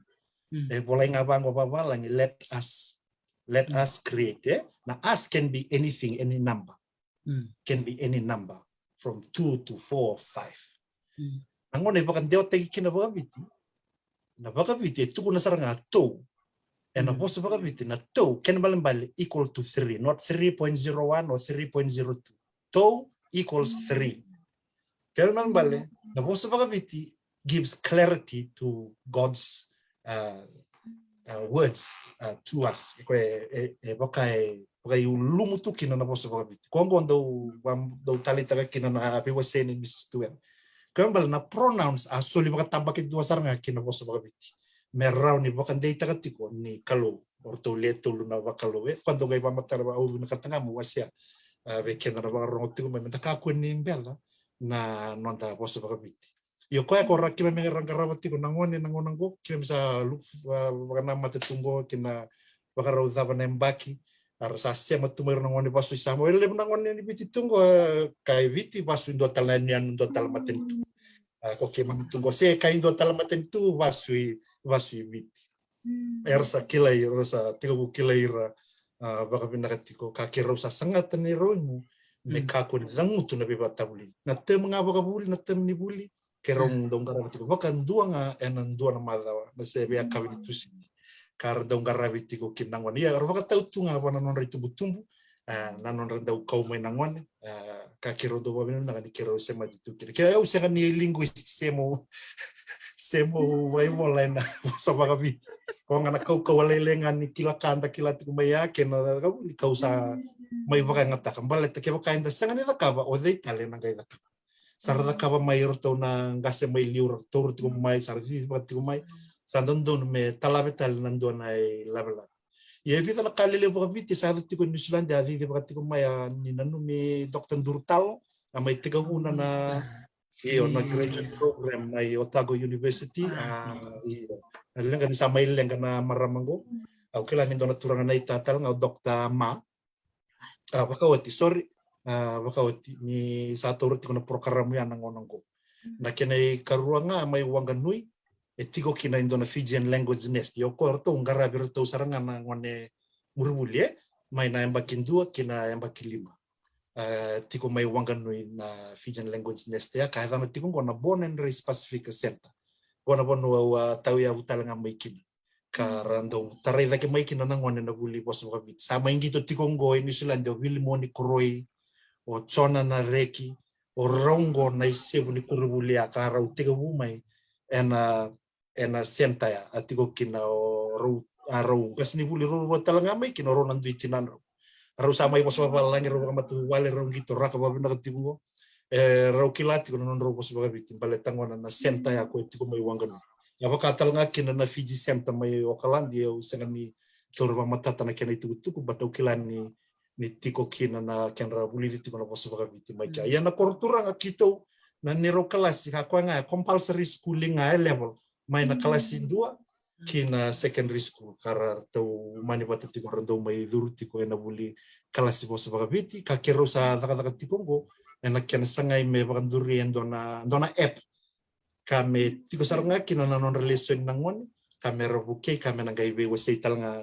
be rerangan reba mera tor sona resources nakanga u baung getikenta tiko da erau sarangan da kaba ia mo kako ni da kaba dua mo bangara indua serua era ni dua bata mondo rakaba na lesson da kuni sanga da kaba dua bal tenda na ora kosnga bal tenda bibu ke na esenga tunitu esana bagat tau sarangan na mondo lomandina ke na non rebeto kuni na itu mutu ni ngone kina vivi makina na kelas ni pos bagabi disa katol nemba kingo na kina vivi to ngamai voluntary sanga ni somio Mrs. Tuere ena buku nona bengara bisa lakabatunga suletunga kinon din balatan kero sa raida non rasa besa unawan ena non rasa kawai batana matai serangan ka kero sanga merabina kata mainang mana merabia buli kel kaisteng ya mo wala non sangair ande bukan kami kero sa sales mentality that we have to facilitate that to create the and excite them towards the Fijian language na bosa bagabit kaya kaira sanga ni tararo ya nandendre non sanga mera na bulida marro na posa bakabiti sa tiko dona mundo tubo na Fijian language week kasama la katumengo iyo malata ni kima misongo tungo enrenre tiko kira na sota na sota iyo kima misota kalchunga na bata bangon na zoom meto kalasi kima mi vital no tunga kina kirna ngone esa ko ngaya irang ni vitin tatal no tunga bangon dari tungain satu dari dua salah kali bata talo tumain dono kona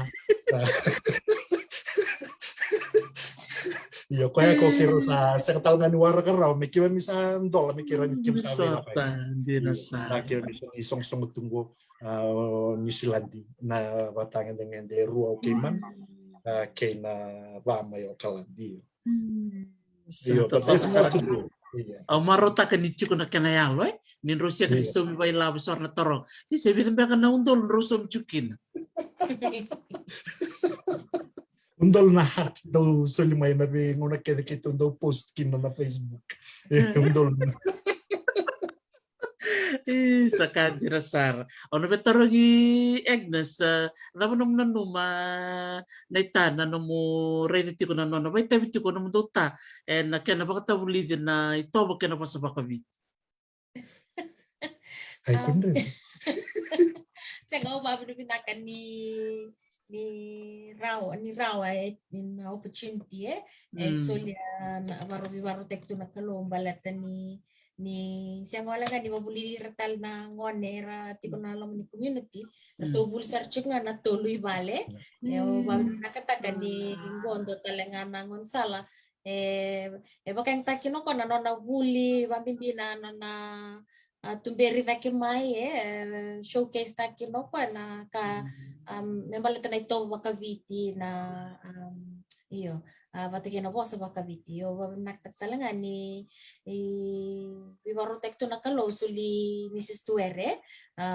ro sambo matatasar tunga na non ro tuba na vikaro do tuba na membalitir ng wan Gay lure na yalo na be kiamba kede na be holiday kito sa sigilak don bonua balatanis na nakatik nga na kiamba ayo ba tak juga ni na yalo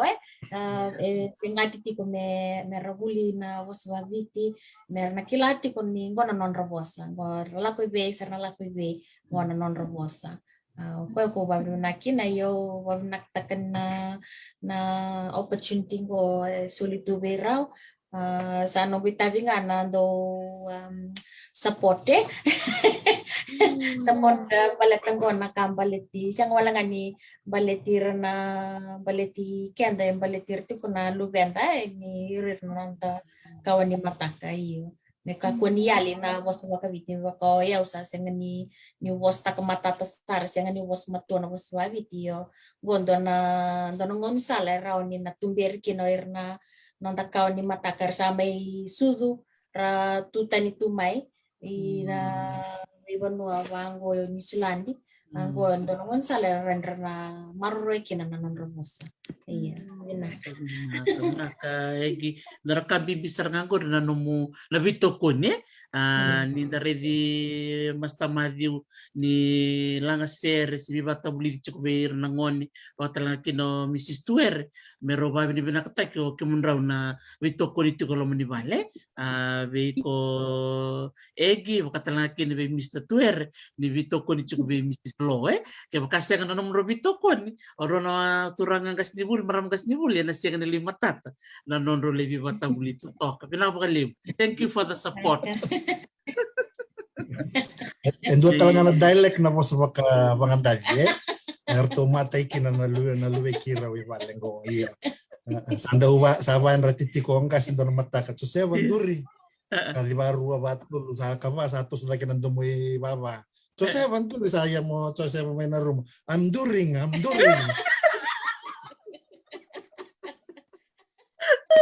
Kita mga lew, kiman pala Agnes besamo lang ito na dictionary mapagandang. Yung binagay mo lang ako na ita. Sorong bilang serang anduri. I'm during. Sa toko makawat kita mga lew na yalo dinatiko narakawas ya talaga ya klan ni tatakaw tu nakada siya tu ni somi siya ni tubike na yalo ya me sordo tarumay kamro somo chuko nakangor ya ni chuko may lo man yalo dina ni no de bina katemen tatakaw do ni tabi ngula da bina ilaw na kana biba kalungat ka na gaila ko ngamay na kana ngoni salan ro na siya ngamba ni nama kay siya na kana ibos na dokilato na kana isaw sabon ito. Saya terserah ayo. Sana tosu tinga ayo. Nyorto nangoni balengko. Erto sawo sababalang itel tungani. Dinangan erto kilaren itu ron apa sebab. Nangon erto itu sakala situ kinang ko sahala ko sartungan apa sebab biti. Sona bosa leleka bambimbi na au sabia kana. Sarto bukan kata sartungan bal kiru sare gitu. Kena bisa uyo. Merat kuna merat banget ngamai non rebia banget tak. Mekakun nonda sengatira se warokira mera mosa mai bagabiti sara voluntarily they merasa iyo conversar ngana patekina kendara kau tali takaya dalang ser sarong binakantin so na ser do lang atiti saro tamen tak ngana lang ser sar mamaro nganangon iyo dona ka ke mami ko na talanon dilio iya Dilio ko sa may kiro para may liw ta kasarangan ay talno yati ko bunga na ser ng dilio. Baleta ni orto na buli may sawan ni liw na ser makawair to tombo karaw tu. Kundong kay may langata tiko na talano ni dilio. Kung sarangon sarang may buli tiko ko na talano baleta ng dilio. Yo sa bakara may liw ta sar na talano ni dilio. May sasya nga wala nga ni baleta na ser kay na talano may biti. Sa tewasar mer salay daka homework nangon mer bakan tikeba ela ko may bay ng dilio ela ko pa dabay ni biti na dabay daka bay biti na dabay kuni renrekin sarlay bakan ngata kami sa kita lang nga sematikin na buli bos bakan biti kay na non rabuli may kuruli sana science and how to do research mer bakan sanggara may sarla ko may sarkilawir na dabay na ng dilio bakan New Zealand kay na yada na may nabiya berburu lay may sona website sar kilawir na italo na kay tarongan na dapat dilio it's the golden plover sar maruta karatal nota kay ko soni wali talanga wali non rapabuli nang wan menda ko tamay pata na italo no dilio pata kena pos baga bitia kunin rendre bakanelo kan dilio sangar kay kimami dewatu mayar tali takanon reser nampan dua tahun dua na sere nin dilio sartu tenga nilangan kita sartu tenga sarbu kiralanga ala sartu ngana nunggu ngandi relanga tasarangan nangwan mersanggai langa tetupakan tanda ulanga mai bitie saprano alto tenabes makan dua Agnes, so ker me sebenarnya namun kau me komen kita betul lang talaga ng tilio. Alright. So ko tikin na vital na di ko. Iya.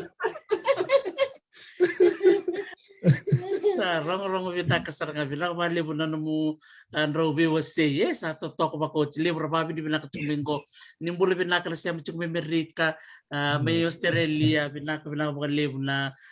siya mati kumay na italan no to talk ni bitalan no na kabilang ni ko ya ni beranga ni may tabo nga na to bitalan no solito ko nang ona bikim do na biotini ke dua so bekan Robi ba bin binaka kina na buku ni nomon ro susungi ta ke mai na nomro dui mata bubale nomro tumbo ta ke mai sasol tungo na kena ngona monro bakambula bakabinibina ka talanga ka bakamore talanga bera na biokan na Yunita. Come on, Nita. Isa binakawali Dr. Tari si we torangan ng gomo babi binakakina we rono tumbu usangan balat ni Rosa kasar to Rosa na sento kanikilana wale ni siya mamay kina bat-batang ko yo we babi binakatakana non rugi susu nakarobi baro takikina sa raw ni may da yato main to no bangko ini silandi may to man taltik na rakrak kenaguli babin nakakino babin naktal nga ber na wewe karasem tumay babin bior tumay obalaw do babin nakatakana non rambula balatani kona da sema tukina karla kinerme bono lew babin nakararabaya di beir berto be pangata pangata may ni binakawali bikim ni nasema tikmena kavni ko ni takanina inaranibe bukiti ko na biwase lakatikan niya pero ni tiko may babin binaka wamo taltik nga sa bata kayan kinali sabi na Agnes ambul tar nga vera na bulio time na Holy Family may lambasa pero bulio time na Lebuka Public School Maris Convent kay St. John the Wadi sanjina siya talaga ni mula kino Lelin Memorial School kay Andy Tacombao School woo na ko makalew Agnes Mama Kemi. Kel palpal kita kena coke sa limutin na mo t-shirt mo poli. Yeah. Kita ka mahali to na bully. Warna warro ko kumar na kay sa naman yung kwantar to na uniform ni Holy Family. Saliba rong ko lampas tu ni Silandi. Na baliw Sara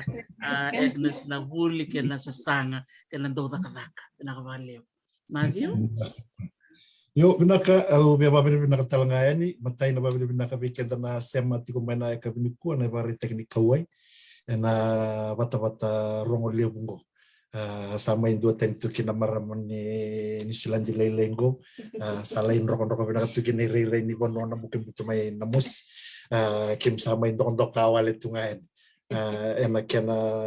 rawati babin binaka tiku na be ka lele we rawati na bata-batang ko na be singa sawtian ni me may na ka biniku kiro ba bin nakanira ni kiro may be wasi talanga na bukuni urutang eso ni ndong karaba ke o bin nakatalanga ber na we ka rasema tiko mai na be sa na so may viti bambimbi kim do may deumba ke na sa no se rua na tikina makawa deumba na kavini ko ni tegina ni na tiko ba vengu tiko kamaro tegina tiko ni rani mai wase na kenda italano na kenda tuku au mai ndong tokati ko kina na kavi bina kani kuha ni takani nandana watarai lagi tiko ngana nonda sengata menda binaka kena nonda wako kuata kana kenda indivi na bono endandu ila butu mai kina mendandau warok tiko na be ngona kede ni ndambula bambimbi na isema na bio kanera sema tiko mai na bulioti bambimbi kim do melo toka mai na moli mai na tambua mai asawe rara bambimbi na tiko ni na warok tiko mai ena ya kabi bina katalangan ni kuwa kau doanga na itatau rona na itatau endo ando atu na bia wendo na no toka ni kirwa bulibata Ike na turanga ni Papua New Guinea mai Bougainville turang loa dari ko ngani tenda siang mandangan ni ndabia kawita mandari ko tamata rei da yon dona turang buku ngai ndau araka banano na master sa mai buli ngona kin di New Zealand au sangai ka ngona kin kai ka ngona ko bio ya ka ko ni ko mai buli ke. It's not about feeding your mind, it's about mining your mind atu no ko bio no bosa na bosa ngai ko tiotiko ko e baka una tiko na baka dindiga tiko sanga indo nungu daga kan go bir ke na ngon ro mai for postgraduate studies in university although to before you adopt a researchers framework from Australia or from America or from where have a look at your own frameworks from home baka ngata ka mandana knowledge systems ko e tiko mai biti ko e randa mo baka ngata ka mutukuni ko kina baka binaka na uni kena lenga tiko na nando buru mate saya dia sona matanggali baka ni bakasam kena daka ko e sina itu weekend dar kai Pacifica santa ko menda sama isanga menda hulida the western ways, the western mind. How about ours and kibakan sana buli come to mind your mind ye bisu taribata kena bakasama ni university is not about teaching, it's about learning. The university operates, the university benefit from your own knowledge and your own experience. And the udalati ko nondarai baleta na wuli torlak and research that it's about the white man and about everything. No, it's about us. Kaya kana kila kai tigo be kenda kasenga tu nikila nangon ni ko kanta ba ko bia ba yang ganga tekina. Menda lakoen, menda lai bagai tai bena wuli merenda kilai, merani laurai kilai na nonde bagaro nimbula kona kaya liti ko nangon ni ko kato tolo sarati ko na kenali au be vaungeti be kenda na barongo tigo mai karse be wuli kabaka sama na university. It's not about the university, it's about you. The university benefits from your own knowledge. You come because we want to mine your mind, not feed your mind. No, it's more to mind your mind. Kau sabi may vivaungeti iro kinangone. Ersangay tumutake mengo kendo e fail wango na secondary school sama ya do talangando na patay dengan raw sarangan ninda na rawat keto do sartalanga. Doni boso sa bagapiti kilinga may do. Do esa matuna. Maka na chichi kurena boka. Baliton dia umbai bono bindong kema mikila wa bin nakasaranga na chichi endo na kaumul mulum yan indaw kui menaua kena boka endo wakame vibrate tu bang ye lebor endo kai me kakuni ame ke ba nambul ye endo tel na mwana ni rayar to endo kai nambu mena korea ni lako me na kakoko ya na ya pola tikenda bang wana sengan rani lamusu that we adapt to it na koko na nona inakina titi mengai taranangele me bawa kanasara me kaukawa me tumbu me tanre me kauko na bunikau ya na matanggalin rakini bula dau au dau na numa kau babola tiku ni ngon ron rakini bulan tina na kainjomba la ko mena kandendre bakana cici kurena boka na ya bala tikende na senga ni lamus ona ya doba ngana bono ilio sa taranangele sa bawa kanasar sa ngai mai tete na bindong kauko binaka tuena no nambul ena besing kau sabe tini talangaki na bosa kay na baka mo baka lewu yan sa baka sarang utunga may beach na kami ni ko jinanga ni ko tumay mereka dato sa sarang kami ng bulan na bu binakan ni ko like kami binakan ni ko pinakabali mo na barong pinabali mo na ngaw na binakam Isa mundo binaka nakawali usara bikim dora turanga biotini rong binaka lan mundo may biosay naka binaka ni kuwa sa tangani sabia balawu na mundo nito may talano nirto sa rong at chukumi na domundo to langon na room kandua babi ni binaka balewu ando talaga langon na do batu ya biro na lubeng ron koro sa kalili usar sa siya nga suci rong baya ro sa ngaluto ko non rondo room to may langon na ron batal ngaya yang gua nirsa kos-kosan cukup rumah rotak cukup kos-kosan nagaya sa may nangaw na bayaw mo nangaw sa banggal na wala sa katal cukup neo iso kir-kir bundo ay po sa may biyaw Sa abang nga lolam ni Vale. Iya. Pagi naksar Vale bikem na Baka. ni nanam rosya meni kura mama raw na leni bu Vale. Era lele rosya macuk mengora sem macuk me overlaw. Dombulu binak me bangandavi. Rababi di binak macuk menon mama raw tiko. Agnes na kausar na nomit lolo meni tau vero nangasi. Binaka binaka kalebu ero na rasarap talaga na yalongo. Madiu binaka bali besar na yalo ni bingkarabi. Panu ni binaka bikem ruwa na nomro buli ke na nomro raka. Salo lam sarten bakalebu. Ola bongo be na Nakabale mo. Sana boleh toko na kuto na numilo loma be na turang mati ni banua be kasi me way back. Mau kere sarga. Ena lain duri toko na lomon ni wabulili. Ena kay kan di baka na mitukutu.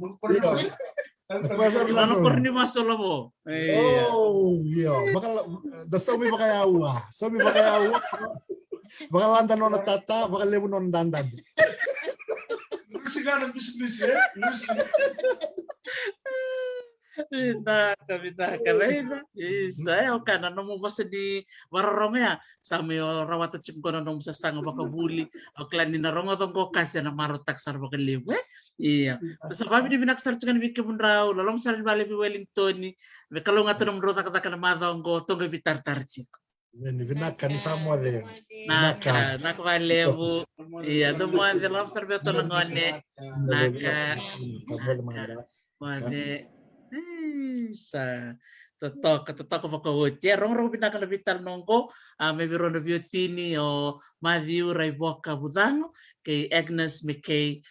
Budango. Siya matiko na yan totok ko balaw. May may viti kay nakora maturanga may Sandro may Deumba. Babi ni binaktakin bakal lebu ni may siya matiko na biokanya na vital no totok ni kuwa na singamoniti. May viti na motivational Mondays. Unita kan ni lebu weekend and everlati. Na vital no ni kuwa. Taray na lonto may loma. Na nonto vakasama. Na marutakan ni lori bata na vuli tordaki. Kena nonto siya malistali. Kena nonto italo no makawa. Na vika inda kelete ni kina. Marutek sarva lebu na nonro may VUC. Wasi terjanga kina program totok ni vuli basa baka viti. Kena ito baka viti may Wellington.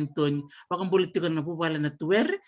Velocity ni tuwer. Binakaba lebu maramgas ni vuli. Na no mundo yalon dinatiko. Na bakta bulidi beira na ngoni me Wellington kando vito ko nito kina o madi budang wa rong binaka na numrondo bingarabi nandomo ni sere kena non baka bulidi ko na ngoni e kimni kena na semati ko ni Silandi binaka balebu na nomni semati ko me Wellington may Auckland may Christchurch may Otago kem sa baka mo ti chukani bikem ni todo kasara me daw tal ngono katarabi na ngay sotal ni singlo tulebu ena laktar chumi kina sono nanto bulangi ena buno baka turango serua na baka lebu ni kalau ngatitiko ni madamanta